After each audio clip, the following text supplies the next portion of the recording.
Well, we're back in the studio here, and I know I said we were going to chuck some clay around, and we were looking at clay, and I'm just going to take another little look at the subject because I never said anything about recycling it, and I find I've got to do that. Now that big pile of terracotta there is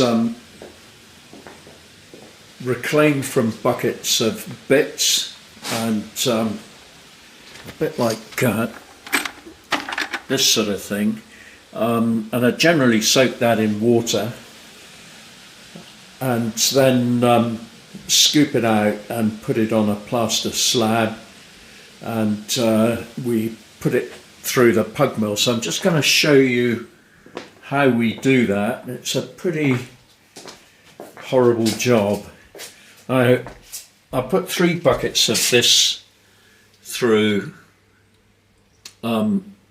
just a couple of days ago, and that went through this pug mill here. And if you can see that plug there, that's a 3-phase plug. If you see a red one like that, so if you go looking at pug mills and it's got a red plug on it, it's going to be 3-phase. Now it's quite an old pug mill, probably from the 1960s, and it's a really nice one. And I put the white earthenware clay through this one, and in order to do that, I usually extrude it onto melamine like this. So this tray sits at the front of the pug mill, and I'll put it together and show you. And then next to that, there's another one. I just take the towel off it, and that's a more modern pug made by Gladstones in Stoke-on-Trent, and probably 1980s, I'm not altogether sure. That's a slightly bigger one. You generally measure across the nozzle, and they're usually either 2.5, 3 or 4 inch pug mills, and that blue one there's a 4-inch pug, and this is a 2-inch pug, and it's quite useful actually to be able to get sausages out in that sort of consistent way, because you can measure the quantity of the clay quite easily from that. That's what we do. Now we then put the clay onto plaster slabs like this. So I'm going to stick this camera in the sink so you can see what I'm doing. And I don't actually think this is the best way of recycling the clay, because now I just got to get that slab somewhere close.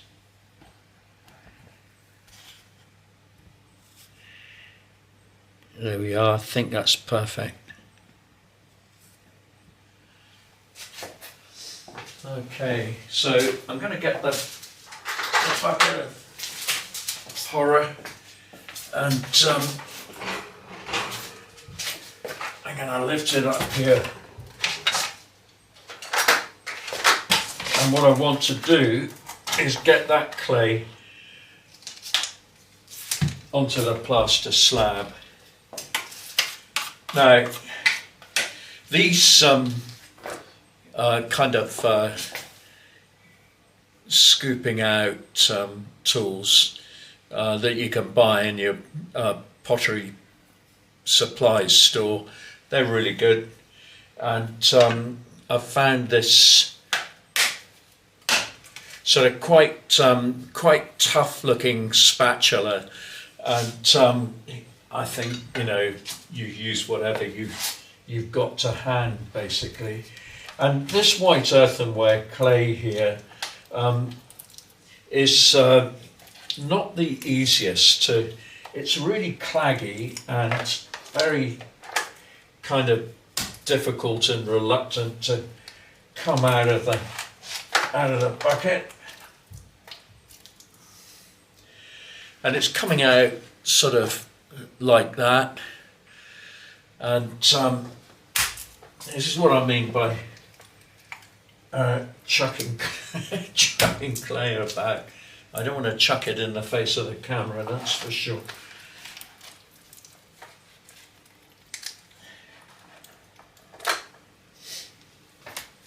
All these clays are a bit different, really. I mean, the red terracotta is quite easy to use, but it's really, really messy, and you have to keep it, because we're using terracotta as well. If you saw the earlier film, then you'll see we're using terracotta. Now, I've got to make some new plaster slabs here, and I'm not going to do it right now, because the plaster's so old. The last time I did it was a bit of a disaster, actually. I just should have disposed of it, or I don't know whether you can mix it in with newer stuff or not. I think actually it was past its best by date, and that was an end to it. And I do make quite a lot of plaster articles, particularly for sprigs and tile work and so on, but actually these plaster slabs sit on top of this concrete bit here, and they just soak up the moisture from the clay, and when it's stiff enough, not too stiff, we can just chop it up with a cheese wire and feed it back through the pug, which we'll do in another shorter video, and I'll show you a few tricks to reprocessing the clay and getting it into a usable state. And a pug mill saves a lot of work, and it's much better than wedging up clay by hand, which is okay, it can be quite therapeutic, but I've got to the stage now where I find that quite hard work, and I'd much rather put it through a machine. And the machine doesn't do a better job, it just does the same job. And so there we are. We have to get all of this gunky mess out here, and the reason I'm doing it now and is because I'm firing the kiln right behind me, and that's just got a biscuit fire in it, and actually this is coming out rather more easily than it usually does. I've got an old Prestige sort of meat fork here, and that's quite handy for digging bits out. So if you spread that around on the plaster slab, it'll sort of stiffen the whole thing up, and whoops, my bucket's gone out of balance. So let's see, this is quite good because it sort of cuts it and scoops it up at the same time. Now, I don't think I said this before, but if you put it through the pug mill when it's too wet, what it does is it just gets caught up in the sort of Archimedes screw bit in the hopper of the pug mill, and I'll demonstrate that when we have a look at the pugs. And so you have to really give this a few days to dry out. Now this is all the same clay, but it doesn't look like it, does it? It's a bit of a weird body, this white earthenware clay. It's I'm still sort of getting used to it a bit, but it does, if you leave it for a long time, it goes quite dark, but it seems all to come good again after it's been through the pug, so I guess it's just in the nature of it. It's also rather smelly. I can't smell it at the moment. It's not too bad, but boy, when it's been sitting around with water on the top of it, it's sort of it smells a bit like old pond water, which terracotta never does. You know, I don't. You'd think they'd all be the same, but they're not. And this clay, like I said the other day, it's got very little grog in it. I don't see it's an extremely smooth body, and that's just about cleared that bucket out. Look at that. A little bit more scraping away there.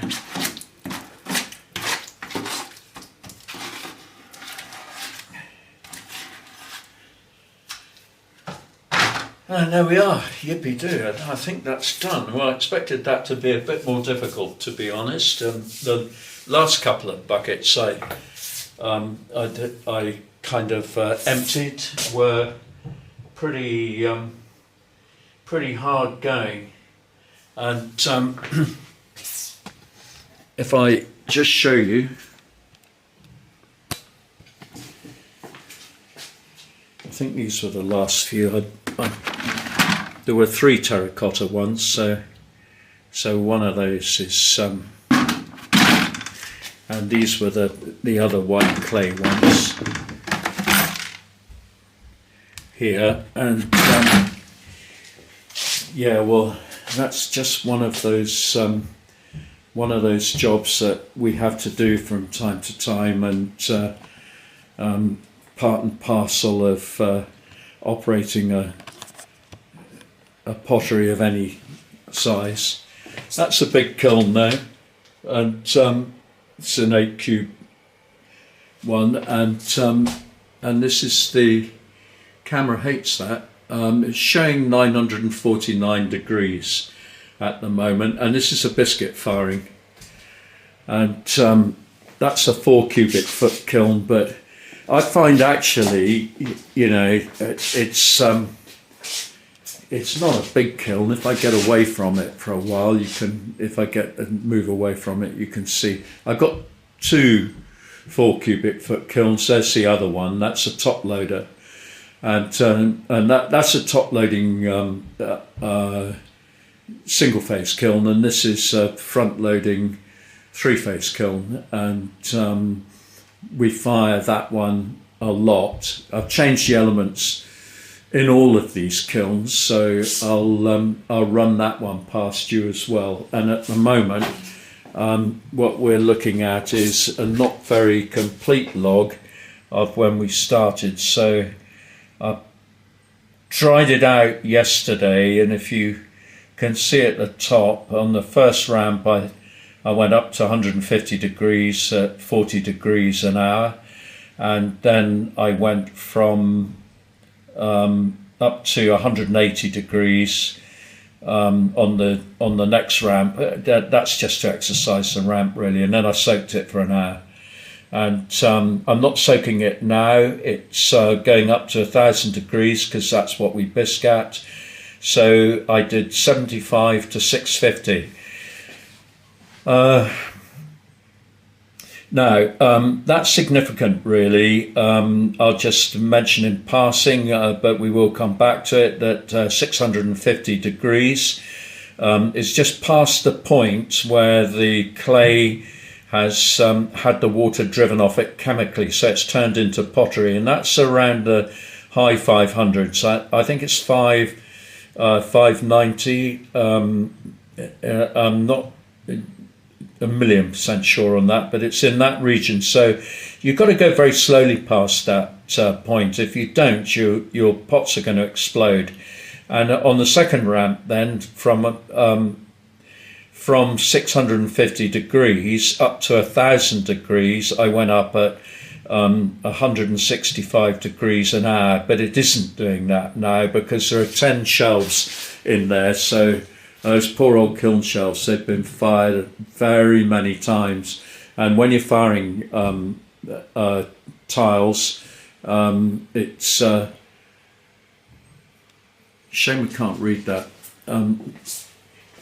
It's not the most economic of firing because it's 952 at the moment. It's got to go to 1,000. We won't be soaking that. There's no point. And in fact, I could pretty well switch it off now. 950 as a bisque fire. The bisque fire is not critical. Doesn't really matter. And as I showed you before, the bisque. These are bits of bisque here. So I think that's a tile, and these are little glaze test pieces, and that's a coaster, and that's got to be glazed. So this stuff here is all for glazing, and that was part of a bathroom scene. So it's actually a jellyfish. That make more sense?